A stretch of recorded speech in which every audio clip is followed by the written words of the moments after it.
Our research indicates if you're an existing big company and you fully implement 4 out of the 10, you get a 10x performance improvement in your organization structure. Pretty much every organization, every nonprofit, every government department, every impact project will be organized in this fashion. And if you're not, you just won't be extracting as much value or delivering as much value as others. And so therefore the imperative becomes, how do you apply these principles? And I think the data that we've just uncovered ratifies it completely. That's why, if you add all of this up, we're in the decade of the EXO. By the end of this decade, if you're not operating off these principles, you just won't survive. Hi, everybody. Peter Diamandis here, and I'm here with a dear friend and co-author, Salim Ismail, who's the chairman of Open EXO, the founding executive director of Singularity University, one of our members of the board of directors at X Prize, and the author of Exponential Organizations. There's a new species of company out there, companies like Tesla and Spacex and Apple and Facebook that are operating tenfold or more higher performance than their competitors. And I'm here today to talk with Salim about data that is just now being released around these exponential organizations. We'll be presenting this data in the second edition of Exponential Organizations, which will be released in a few months. Salim, good to see you, my friend. Good to have you here. Great to see you again, Peter. Awesome to be here. Yeah. So Salim, let's begin. And if you don't mind, what are we announcing on the data front? When did this start? And then, ultimately, what does it mean? So when we wrote Exponential Organizations, we conceived of this model and interviewed the top 200 unicorns around the world to see how were they scaling so fast. The fundamental thesis being we can now scale an org structure as fast as you can scale technology. And we came up with a set of 10 characteristics for the core model, along with what we call a massive transformative purpose, which you use a lot with your Abundance 360 group and other teams. And the model consists of 5 externalities like staff on demand and community and crowd and leveraged assets and AI and algorithms, and 5 internal mechanisms like the lean startup methodology and decentralized org structures, the use of OKRs, dashboards, to really manage the internal culture and drive the control framework inside the company. When we launched the book, we created in the book a survey, which can be found at this link, and it asks 25 questions on a 1 to 4 scale, roughly 2 questions per attribute, to get a 1 out of 100 score on how flexible, agile, scalable, purpose-driven is your actual organization structure. And when we launched the book, I went on CNBC Squawk Box, and we announced a ranking of the Fortune 100 ranked by their EXO score. So we took our EXO community, everybody ranked. We partnered with Hult University, who ratified the academic validity of this approach, and we ranked the Fortune 100 by their exponential organizations quotient, if you like. And you could imagine, and here's the full list of the EXO 100. And you can see a lot of technology companies at the top, which naturally have grown up using these characteristics of small teams operating semi-autonomously, very purpose-driven, etc. At the bottom, you see a lot of typical resource-oriented companies, which worked okay at the time, because if you're shipping natural gas across the country, you don't need a lot of variety in your org structure. You're just doing the same thing repetitively, right? But as storage and solar energy are coming along to disrupt you, you'd better figure it out. And the core thesis is that as the external world becomes more volatile, your ability to adapt will drive market value. So that was the original presentation of the Fortune 100 ranked by their EXO score. So when it comes down to how these original EXO 100s have performed, there's new data to share. Can you give us the latest research and the significance of it? Yeah, so it's kind of incredible what we've seen. So we just did a 7-year trailing analysis going from March 2014 through to March 2021 as to how did they do, right? Because that's a long enough time that you're ignoring temporal blips, and it's really solid long-term data that we're looking at. And what we found was, what I found was that the market cap of the top 10 started off at 5 times the market cap of the bottom 10. But 7 years later, the market cap of the top 10 is 16 times the market cap of the bottom 10, which is kind of an incredible result just in the Fortune 100. The next thing that happened was that one of our community members, Chander Nagpal, works with UBS and other financial instruments and companies in the financial sector out of Switzerland. He said, look, Salim, it's great that you crawled the market cap of Apple. Let me run it through a proper financial transaction database. So he took the Fortune database off the stock market transactional, validated by the stock market transactions, and reran the same analysis, but properly layered on top of this database, and came up with 4 additional metrics that really ratifies it and really surprises us, right? So the first is that the top 10 outperformed the stock market by about 2.3 times, which is quite a remarkable result. So that was number one. But then comparing the top 10 to bottom 10, we found 4 other metrics. The first was the top 10 outperformed the bottom 10 by 3 times on revenue growth. The second was the top 10 outperformed the bottom 10 by 6.4 times on profitability. The third was the top 10 outperformed the bottom 10 by 11 times on return on equity. And really the most remarkable one was shareholder returns, or compound annual growth rate, CAGR as they call it. The top 10 outperformed the bottom 10 over 7 years by 40x over that 7-year period, which is kind of an unbelievable number. In fact, we were so surprised by this outcome, we actually did an R-squared analysis to make sure there was statistical significance. And we found that the R-squared score is 0.82, indicating a very strong statistical correlation between the EXO score and the stock market performance. Amazing. So what kind of companies were on this list? If you could share some of the attributes, and were there any stories that came out of the research that really jumped out at you? Yeah, there was a couple. So the top 10 were companies like Google and Apple and Amazon, Disney, for example, Verizon, et cetera, were all in the top 10. At the bottom 10 were a lot of petroleum companies that are very physical asset-based companies, energy companies, et cetera. And what we found was that in order to maintain the top ranking, you had to maintain the EXO compatibility. So companies like GE, for example, started off as ranking very high on our EXO score, but the management changed and they stopped using lean startup thinking, purpose-driven nature, decentralized decision-making, and literally their market cap tanked over the next 5 years.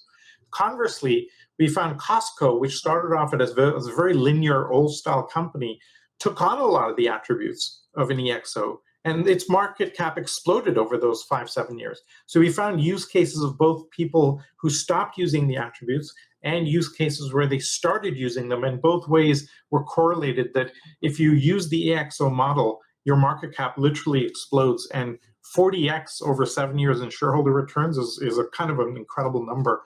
And that's just in the Fortune 100. It is an incredible number, and it's hopefully it's a wake-up call. I mean, the question is, why wouldn't any investor use this to judge what investments they make or don't make? I mean, do you imagine we're going to see an EXO quotient score being discussed on CNBC in the near future?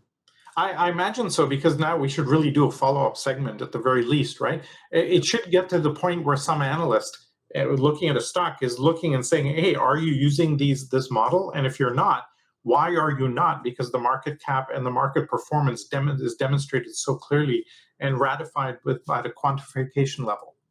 So if you're a CEO, you're running a company, you're an investor running a fund, how do you think about this? What should you be thinking about? What kind of wake-up call do you imagine this should be for them? Well, I think they should be looking at the model kind of as a tick list and saying, okay, what are the projects we're running internally to implement dashboards or OKRs or lean startup thinking? What's our MTP, and do we have a massive transformative purpose? We've seen the correlation between purpose-driven organizations and not. Paul Pullman, the CEO of Unilever at the time, read the book and ordered every brand in Unilever to take on an MTP. And now the 5 most profitable brands are the ones that used it and implemented it the most. So we have very solid data over time that the model really works. And I think the outcome will be that some analysts will be asking a CEO, why aren't you using these metrics? And can you explain why you're not, given the quantified validation of the model from the past? How do you define an EXO, an exponential organization? Great question. So we define as an EXO with two characteristics. The first is by applying these characteristics and models and attributes, are you delivering 10x better, cheaper, faster than your competitors and peers in the same space? That's number one. The second one, which emerged as we wrote the book and we've seen over the last few years, is can you radically and exponentially drop the marginal cost of supply? Right? You think about Airbnb, the marginal cost of adding a room to their inventory is near zero. Whereas if you're Hyatt, you have to build a hotel. We have these startups entering almost every industry with a much lower marginal cost of supply. And when you have low marginal cost of supply, it's a total existential threat to the incumbents, which are lumbered with asset-based, heavy use for sales workforces, and now they have to manage all of that.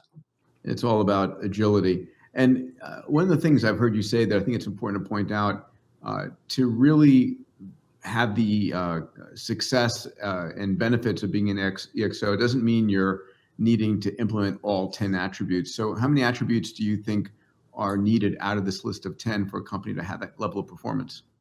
Yeah, that's an important question. What we found is if you're a startup, you should be using all 10 and an MTP, because if you're not, somebody else is, and they'll outperform you.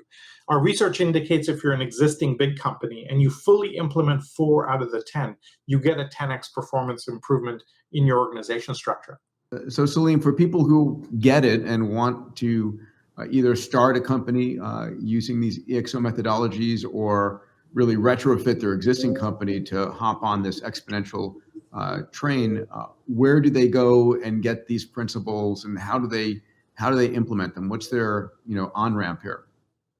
Yeah, so we have a page where we can branch out from that page. You see the link in front of you here.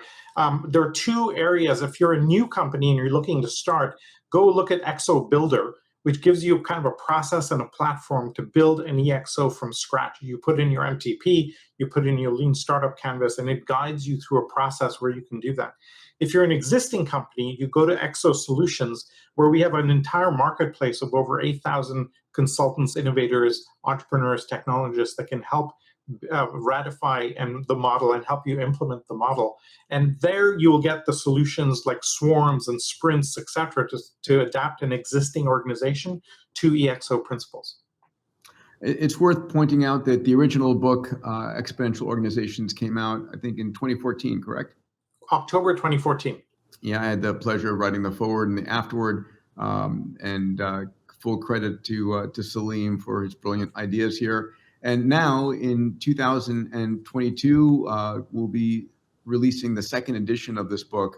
And I think it's fair to say that the case study, the momentum is just massively accelerated with the tools that are available today versus just 7 years ago. Well, I think the thesis is that over this next decade, pretty much every organization, every nonprofit, every government department, every impact project will be organized in this fashion. And if you're not, you just won't be extracting as much value or delivering as much value as others. And so therefore, the imperative becomes, how do you apply these principles? And I think the data that we've just uncovered ratifies it completely. So Salim, for some of the companies that have actually adopted the results from EXO Solutions, what are the results they're seeing?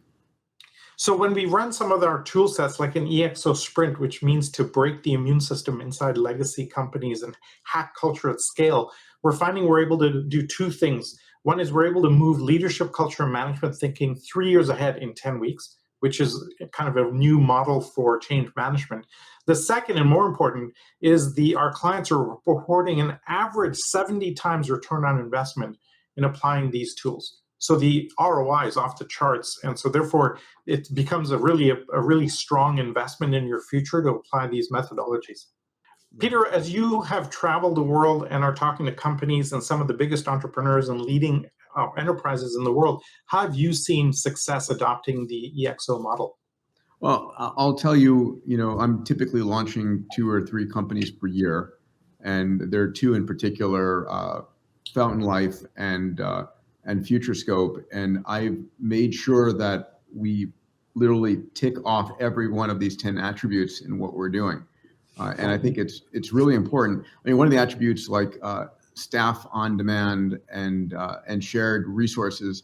I mean, coming off the pandemic, if you were overstaffed or you had too many assets that were lead keels for you, it would have put you out of business. But having the agility of staff on demand and shared assets, it gives you the agility and flexibility to weather the highs and the lows, and at the same time giving you super fast growth when you need to bring it on.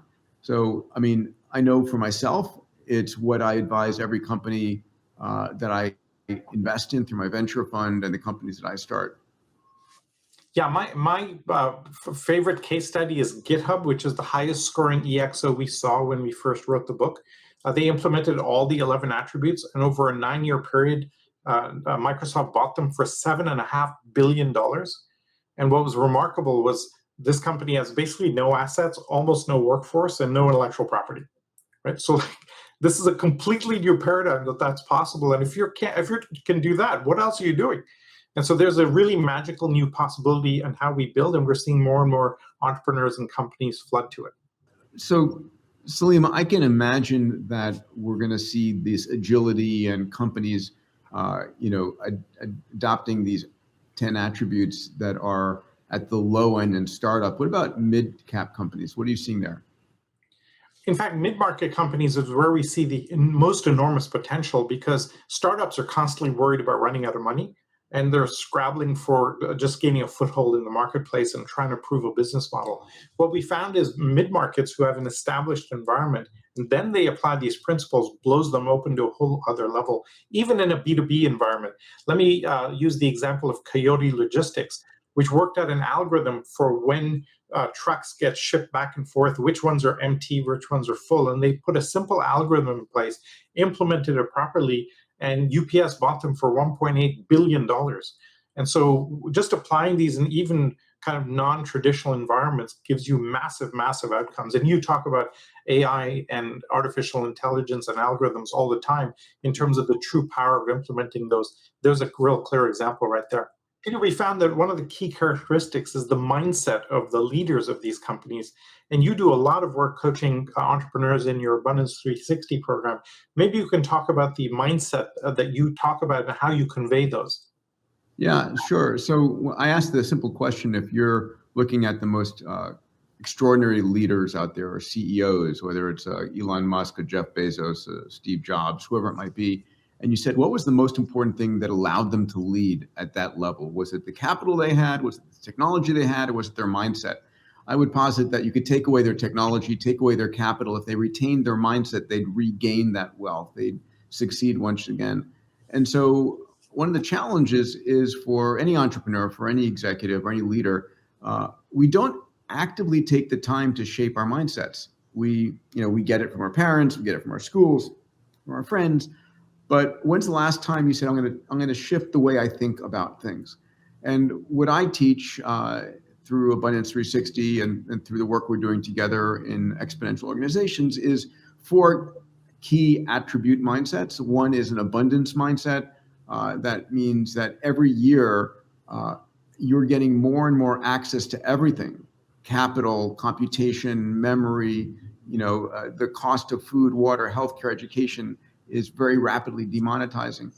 And that's an abundance mindset. Instead of slicing a pie into thinner and thinner slices, we're going to just bake more pies. That's what technology does. It turns scarcity into abundance. The second mindset is an exponential mindset. The notion that, we are linear thinkers and we evolved in a very linear world, but the technology that we're utilizing, computation, sensors, networks, AI, robotics, 3D printing, synthetic biology, AR, VR, blockchain, all those technologies are doubling in power on a 18 to 24 month cycle.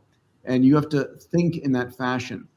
If you build a company based on the technology today, by the time it comes to market in 3 or 4 years, it's out of date. You have to anticipate where the technology is going to be. The third attribute for me is a moonshot mindset.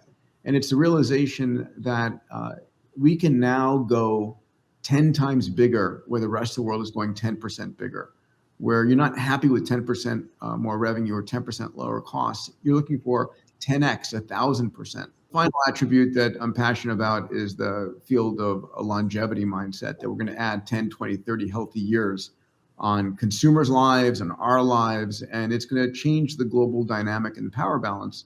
But it's important to understand that these are fundamental changes happening and coming our way in the decade ahead. Amazing.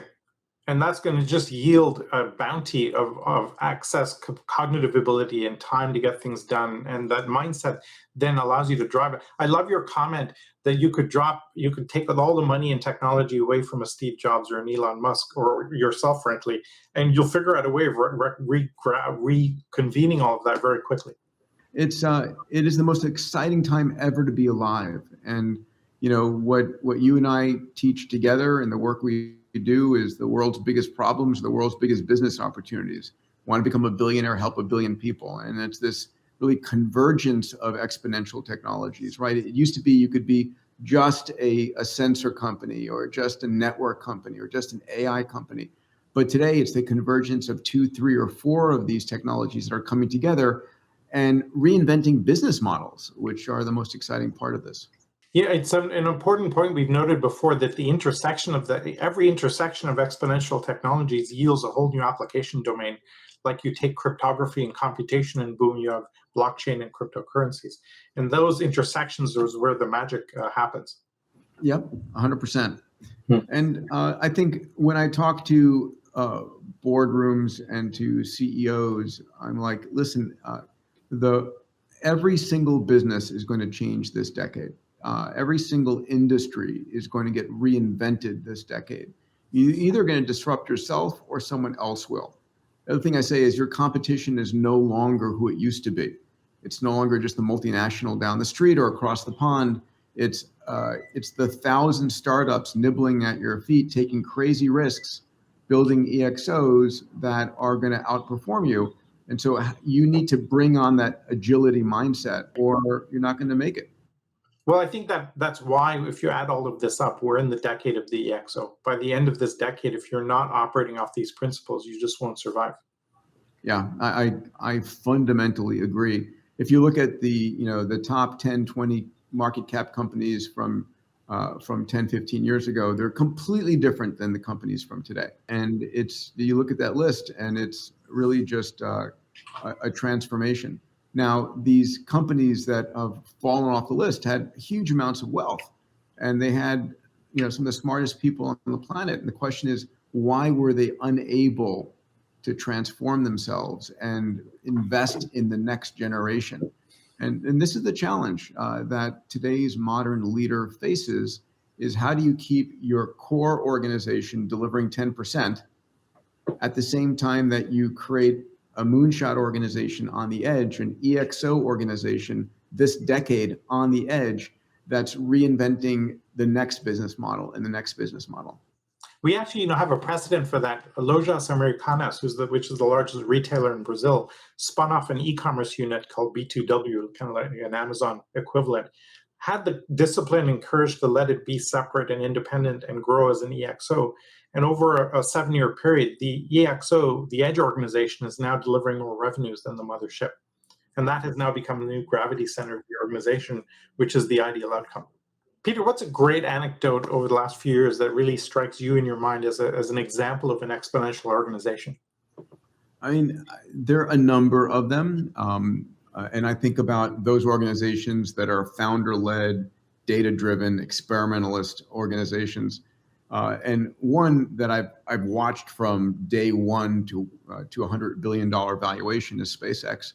I remember I had met Elon just after he sold PayPal to eBay, and he was passionate about space, and he went to Russia to go buy a rocket because Russia sells a lot of commercial rockets.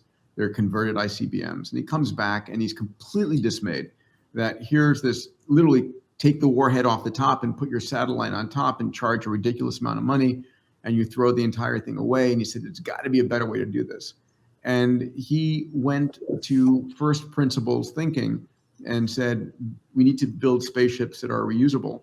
And he started SpaceX, which is Space Exploration Corporation, abbreviated for SpaceX, back in the early 2000s.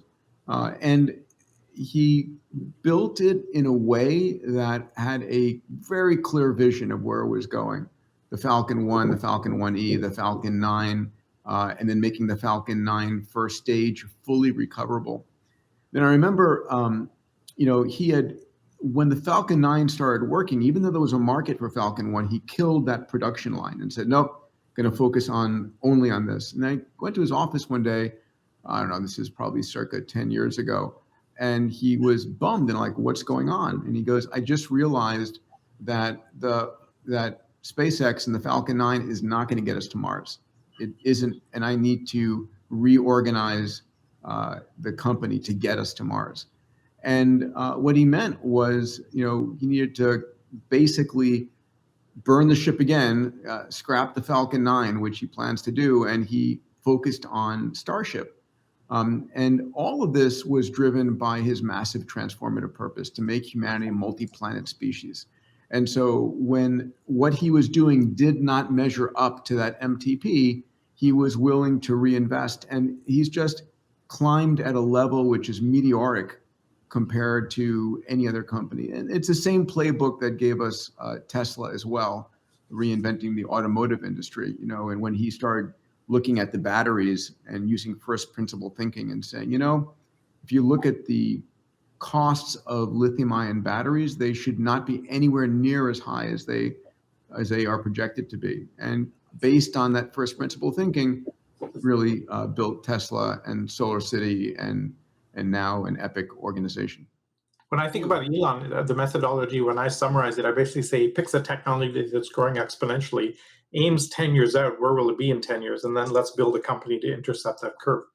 And if you can have the gumption to do that, that's an incredibly powerful formula. How about you, pal? What's an exciting example for you?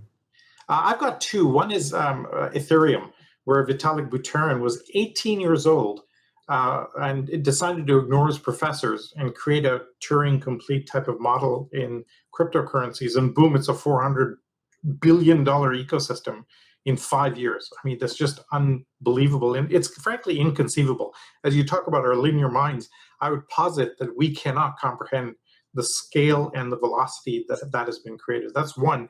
The second is talking about MTP. I remember doing a presentation to Philip Morris International, which was in our bottom 10 of EXOs of the Fortune 100. And I presented to the board along with John Hagel. And I got a call from the head of innovation recently who said, look, partly because of that presentation and a few other factors, we changed our MTP. We took on an MTP, and their massive transformative purpose is a smoke-free world. I mean, you can't make this up. And the entire shareholders, stakeholders, C-suite voted as a unit to completely go 180 degrees from the 60 years of business model they had into a healthy world. And now, because they have such expertise in delivering molecules into the lungs, let's deliver healthy molecules into the lungs. And they're fully activating on that. It's incredibly inspiring to see what can happen when people make that shift. And we're so excited by hundreds of organizations now operating this way. Let me give you another example. Also in the space business called relativity space, I teach about the notion of the 6 Ds of exponentials, that when you digitize a product or service, and we need to be digitizing everything, it's your job as a leader in a company or as a CTO, figure out how to digitize your products and service. In the early days, the growth is deceptively slow. Then it becomes disruptive, and you dematerialize, demonetize, and democratize, right? So your iPhone is got on it, or your Android phone has got on it, millions of digitized apps that have been fully dematerialized and are available for free. So, question is, who could possibly disrupt SpaceX? And there's one company that my venture fund Bold invested in called Relativity Space. And what they've done is they've built the world's largest metal 3D printer, and it's called Stargate. And they are able to 3D print entire rocket, right? It's extraordinary, and they're going to be launching in early 2022. But what that allows them is it's a virtual factory. You can 3D print the rocket in Detroit, in Chicago, in Kazakhstan, wherever you want. And you can change the design, make it 10% bigger, 20% bigger, 5% smaller. I mean, the versatility, right? It's all about agility. It is kind of mind-boggling, because if I remember the statistics, it was $600 million to launch a space shuttle. SpaceX dropped it down to 60 million, and relatively looks like they'll be able to do a launch for 6 million.